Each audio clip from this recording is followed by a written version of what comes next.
You know, we're always trying to bring you some type of unusual show, or basically we're not trying to bring you some type of unusual show. We just seem like we always end up on unusual hunts. But today we're going to go on probably the most unusual hunt that I've ever been on. We're going to go to Mozambique, Africa, and we're going to call crocodiles. Before we get to that, let me introduce you to a couple of people. I got Rob Roberts here. Rob Roberts, Custom Gun Works. He's a good friend of ours, and he wanted to go kill a croc, so that's how we got to Mozambique to begin with.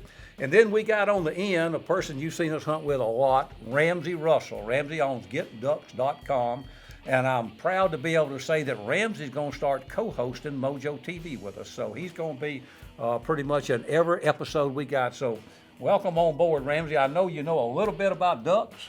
We're going to teach you a lot about things other than ducks. That's good. And today is one of them. I know a little bit about crocs, just not those kind of crocs. Yeah, you got them on your feet down there.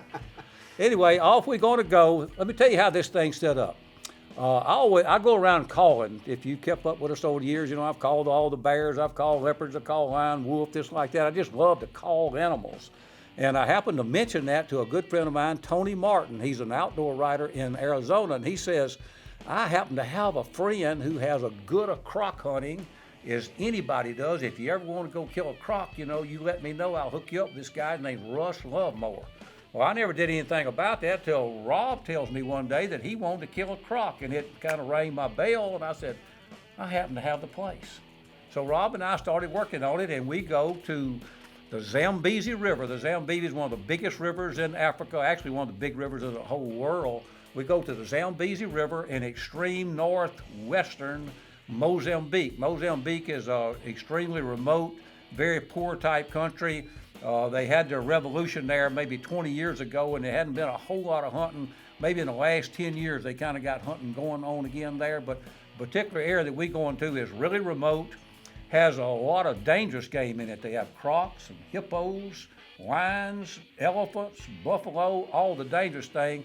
A fair amount of plains game, but a lot of dangerous game. So come on, let's head to Mozambique, Africa. You know, it's pretty easy to get to the southern part of the African continent now, where most of the hunting goes on. You know, you can fly to some place like Atlanta. That's what we do, fly directly into Johannesburg, South Africa. That's not that too difficult to do. It was a lot more difficult to where we went to, because we flew into Johannesburg, as is typical. We spend the night there. We get up the next morning, we catch a plane. We fly to Lusaka, Zambia, and they pick us up, and it's like, what, Rob, about a 4 or 5 hour trip in a, you know, safari type vehicle on a rough road till we get into Mozambique. Now we're having to clear every one of these countries as we go through, and when we do get into the country we clear in Mozambique, then you get in a boat and go down the river about 30 or 40 minutes, and you come out with one of the most beautiful camps in the whole world.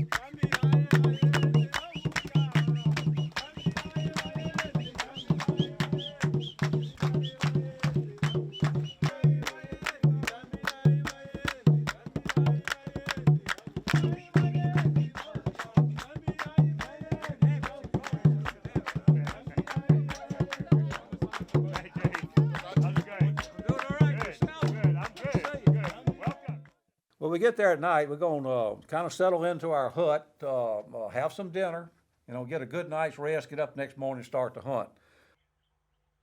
The first order of business is shoot the gun. So, you know, they take me down to the rifle range to shoot the gun. We're not checking the gun. I would have to suspect he's seeing if I can shoot the gun or not, you know. Which if I was going out dangerous game hunting with somebody, I'd want to know the same thing myself. Brought to you by the team who forever changed the way you hunt. MOJO Outdoors. This segment is brought to you by Banded. Join the Banded Nation. Okay, the first day, what we're going to basically do is just go do some scouting, look around. We go up, we get off the river and we go up a shallow bay, mostly just covered with water vegetation with one open channel in the middle. And we're just riding along in the safari club along beside it, you know, scouting with our binoculars, looking around. We see a lot of crocs laying up on the bank, or, you know, best we could tell is the bank. See a lot of hippos. But we just go along there. We're trying to really find a place where we could set up to call a croc. So we drive on up through there and we find a little shallow sliver of water, if you will, a little channel of water that comes in out of the main body of water. And so we decided that would be a good place to set up. A good site over here. You see, we've got open water, and then they like to come into the banks but they don't like to come all the way out the water. They get a little skittish to come all the way out. But They get their head, the front end out of the water. well, they'll come out. Half their body will come out, but they just don't like to crawl right out. But this time of the year, when it's cold like this, after they've eaten, they need to get out in the sun to help digest. So hopefully it'll be here and not on the other side. But we can just get that bait. The bait's basically got to lie in the water. If you put the bait right out, they don't get the scent properly. But all we need is one croc to start feeding, and they'll all come in. It always amazes me what the native people in Africa can do with a homemade axe. Everybody over there that works has got one of these axes. They take a piece of real hard wood. I don't know what this is. It might be ironwood. I don't know. It's always got a knot in the end of it. And they take some old piece of metal, usually a car spring or something, and grind this out. And they can clear the road as we go. You know, they make a blind. They just start chopping things down and tying them together and strip bark off of it and use it for rope and wire and everything and cut brush and put over it. Next thing you know, you got a blind. So we got a blind. We got a plan figured out to put the bait out in there. We're going to use a bait. And basically what we're going to try to do is we're going to try to use the croc sounds to call the croc to the area, knowing we can't call him out of the water with the sounds. And we're going to put a bait there right in the edge of the water. We're hoping that we get him to the vicinity with the sounds. The bait attracts him up to the bait. He's far enough out of the water that we can shoot him without worrying about losing him. So that's our plan for how we're going to call a croc and kill it. Okay, we got our blind built. We know where we're going to put our bait. So it's midday. We're going to head back to the camp, get a little lunch, pick up some bait, come back after lunch. So off to the camp we go. Lunch is about like every other meal over there. You're going to sit down to a nice clean table. They're going to bring you some beautiful food and set it in front of you. So, I'm always amazed at the camps that they can operate in such a remote place. When you go to Africa, if you go with a reputable safari company, they're going to have a fantastic camp.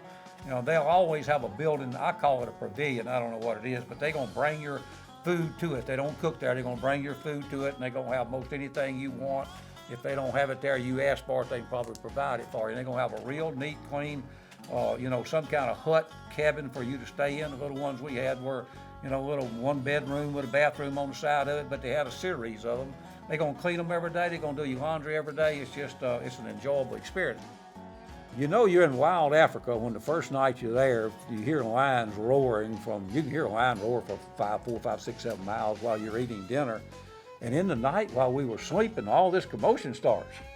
And when the dust all clears, we find out these 2 big male lions came into camp. They raise a bunch of goats there, and at nighttime they put them in a little wire enclosure. But one of those lions happened to grab one of those goats through that wire and slapped the top of his head off. The lions lifted this piece of wire right here, which they've tied now. They lifted it up and they managed to grab one of the goats and pull it through. They basically just crushed the skull of the goat, and the night guard called Russell in his room and asked him to come and help chase the lions out of camp. So Russell and Alex came with Russell's double and some lights. Obviously they found the lions here and they chased them off, left the goat still alive but the skull crushed, so they obviously had to put it down, and they managed to get the lions to leave.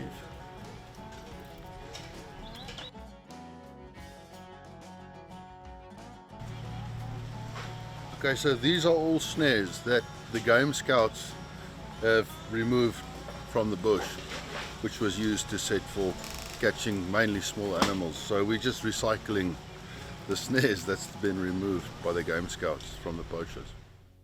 So at least we have a goat for bait. That's a good source of bait. The one thing you don't want to be in this world is a goat in Africa. It's absolutely the worst thing that there ever was. He's not at the top. No, he's not at the top of the food chain. No, nothing good happens to a goat in Africa.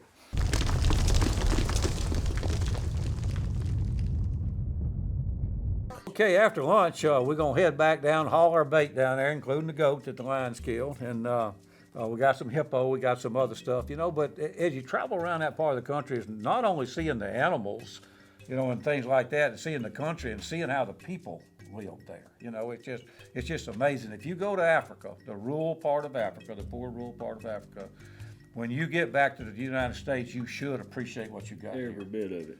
They don't have nothing. They live in a little round hut with a dirt floor, and they go down to the river and get their water and wash their clothes. That's how the crocs happen to eat. How many crocs do you say? You know, I mean, they're saying 10 a day over in there eating them, you know, and it had to be more than that. There's 10 so many people a kids. day get eaten? Yes, is what they're putting out. Now that's in Africa, not where we were. Yeah, not you know. just in the one But spot. I did read a story where 7 people had gotten killed along the Zambezi River, right in about a 6-month period of time, right downstream of where we were hunting, and they said that the crocs had migrated down to that part of Mozambique from where we were hunting, and they have no idea how many people really got eaten. Them people out there in the night fishing in that river in little bitty boats. I wouldn't get in my farm pond in some of the little. And those huts that those little kids are staying in, you wouldn't dare hunt at them. Yeah. And they're right there on the bank, and I mean, it's just. They'd flooded come to with those hippos and islands crocs. and fish, and then they just build them a little cane camp and spend the night in that cane camp out there amongst all them men. No weapon of any kind. Right on the bank. But they don't have any other way to make any money other than catch the fish out of the river. So that's just Africa. That's one of the reasons we go to Africa. And on the way back to our bait site, we spot a croc laying on the other side of a little canal of water. Look at him. He's a nice, big, mature croc, but he's really not, what we over there to take. So we just decided we'd see if we could call him. Now, I'm gonna tell you the truth. Before I went over there, I didn't know anything about calling crocs. Let me make that a little stronger. When I got there, I didn't know anything about calling crocs. But I had researched it a lot. We'd accumulated a lot of croc sounds, and we had some, mature croc bellows and baby crocs and something like that. And then I knew that they were attracted to splashing water. So we got out here in our test tank at MOJO and splashed some water and recorded, and I had some sounds on my collar that were just water splashing. We've been, it's one of the first hunts we went on with our brand new triple threat calling system. Got a built-in decoy, built-in tripod. That's when we call it a calling system. But one of the really cool things it's got about it, while it does have onboard sounds, it has an SD card. You can load any sounds you want on the SD card and put it in there. It'll hold and play 1,000. I don't know what a person would do with 1,000 sounds or not, but unlike most people that call, I call a lot of different stuff. So I just get these SD cards and load different sounds on there because I really don't want more than about 50 sounds on an SD card because I don't want to have to manage through all those sounds, So I got some croc sounds and some hyena sounds, some other things on my collar. So we get out and sneak down to the bank, set the collar right on the bank, and turn it on. And I'm playing one of those mature croc bellows. It's like an encroaching mature croc. It don't play 10 or 15 seconds. So that croc bailed off the bank, and here he comes straight towards that collar.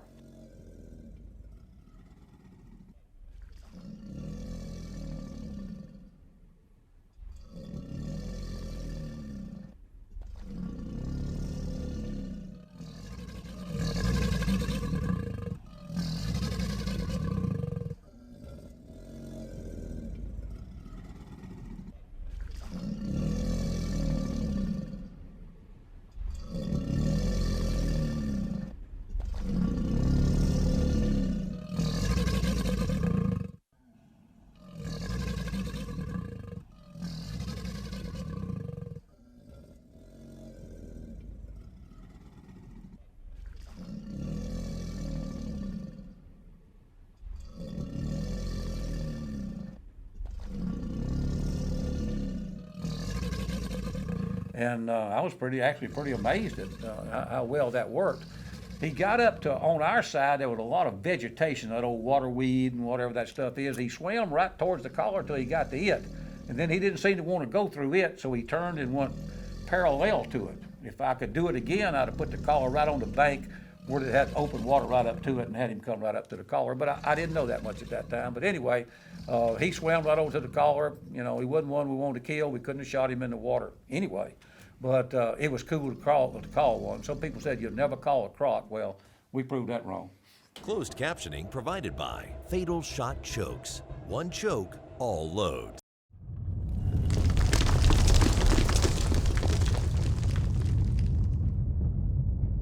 So we get back to our bait site, put our bait out into the little shallow sliver. I call it a sliver of water. I don't really know what that means, but it's a sliver of water, and get in our blind, and we start calling. We get some crocs up into the big open water around us, and a couple of them would try to, kind of start up in that little sliver of water, but they wouldn't come very far. And finally, big croc shows up, and I think that's why they didn't want to go up in that sliver of water. They didn't want to get caught up in there with that big croc. So we toyed with that big croc most of the afternoon. He would come all the way up in it and come right to the bait, and he'd stop. A time or two, he bit off the bait a little bit, and then he'd back out into the open water, lay out there and look at it and listen to our sounds a little bit, and then come back up in there again. He must have done that, I don't know, 3 or 4 or 5 times. I don't know how much it was. We could have probably shot this croc. He had enough of him sticking out of the water. The water was so shallow there, but his tail was down in the water, and Russ couldn't ever get an exact. He didn't want to shoot it unless he knew it was the croc to shoot. I kind of believe it might have been the croc to shoot, but Russ couldn't confirm that, so we did not shoot it. We didn't kill a croc that afternoon. We didn't get the shot we want, but that was an interesting afternoon of hunting. We get word through some of the trackers that Rob has killed a nice croc. And as luck would have it, I guess that's luck, y'all had this little camera in the boat with you, and so somebody took some footage of it, We had a guy with a little pocket, and he was following us around, and yeah, he did a pretty good job. Let's watch him shoot this croc. Go again.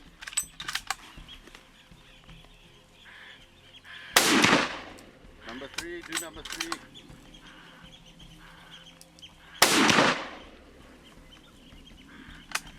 Number 4. You just go for it. Put this behind the shoulder. Good down the shoulder.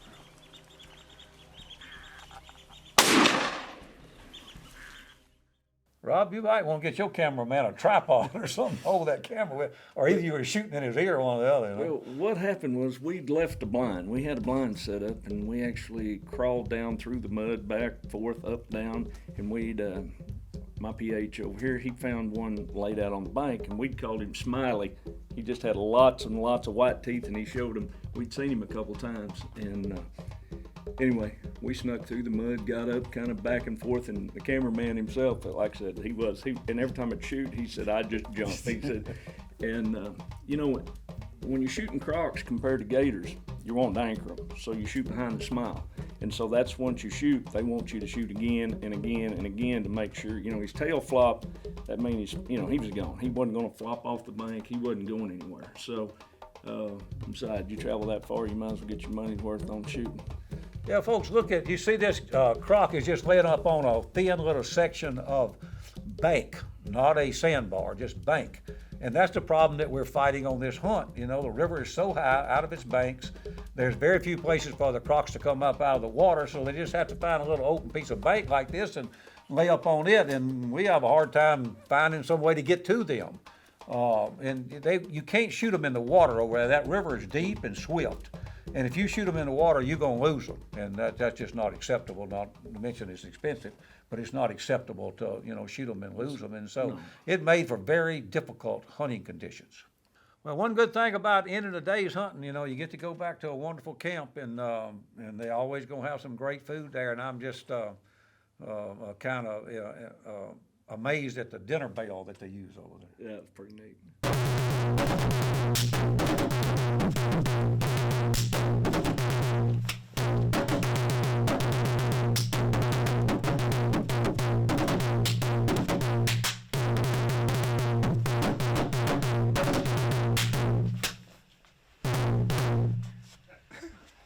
You've killed, I have not killed, but there's tons of crocs around. Oh, yeah. And I've called crocs on almost every setup we've made, but we can call them up to the vicinity where we are. We tried to use the bait to get them out of the water. We're having a hard time with that. I don't know if that's going to work or not. I know one thing, so much happened to us while we're over there, we can't possibly bring it all to you in one show. So we're going to break this down into 2 shows. If you'd like to go to an area like this, wild Africa, all Africa hunting now is not wild Africa. There's 2 types of Africa over there. They basically hunt on ranches and high fences and things like that, and then they hunt wild Africa. This is wild Africa, lions, leopards, elephants, crocodiles, hippos, everything there. If you'd like to go and hunt like that, you need to get a hold of Russ Lovemore. He owns Safari Trails. We're going to put his information on the screen, but the best way to get to him is just go to MOJOOutdoors.com. Go to the TV section, click down on the subsection where it says Outfitters, and scroll down and it leads you right to him. But that's about all the time we got for today. For all of us at Mojo, I'm Terry Denman. God bless you. We'll see you again next week.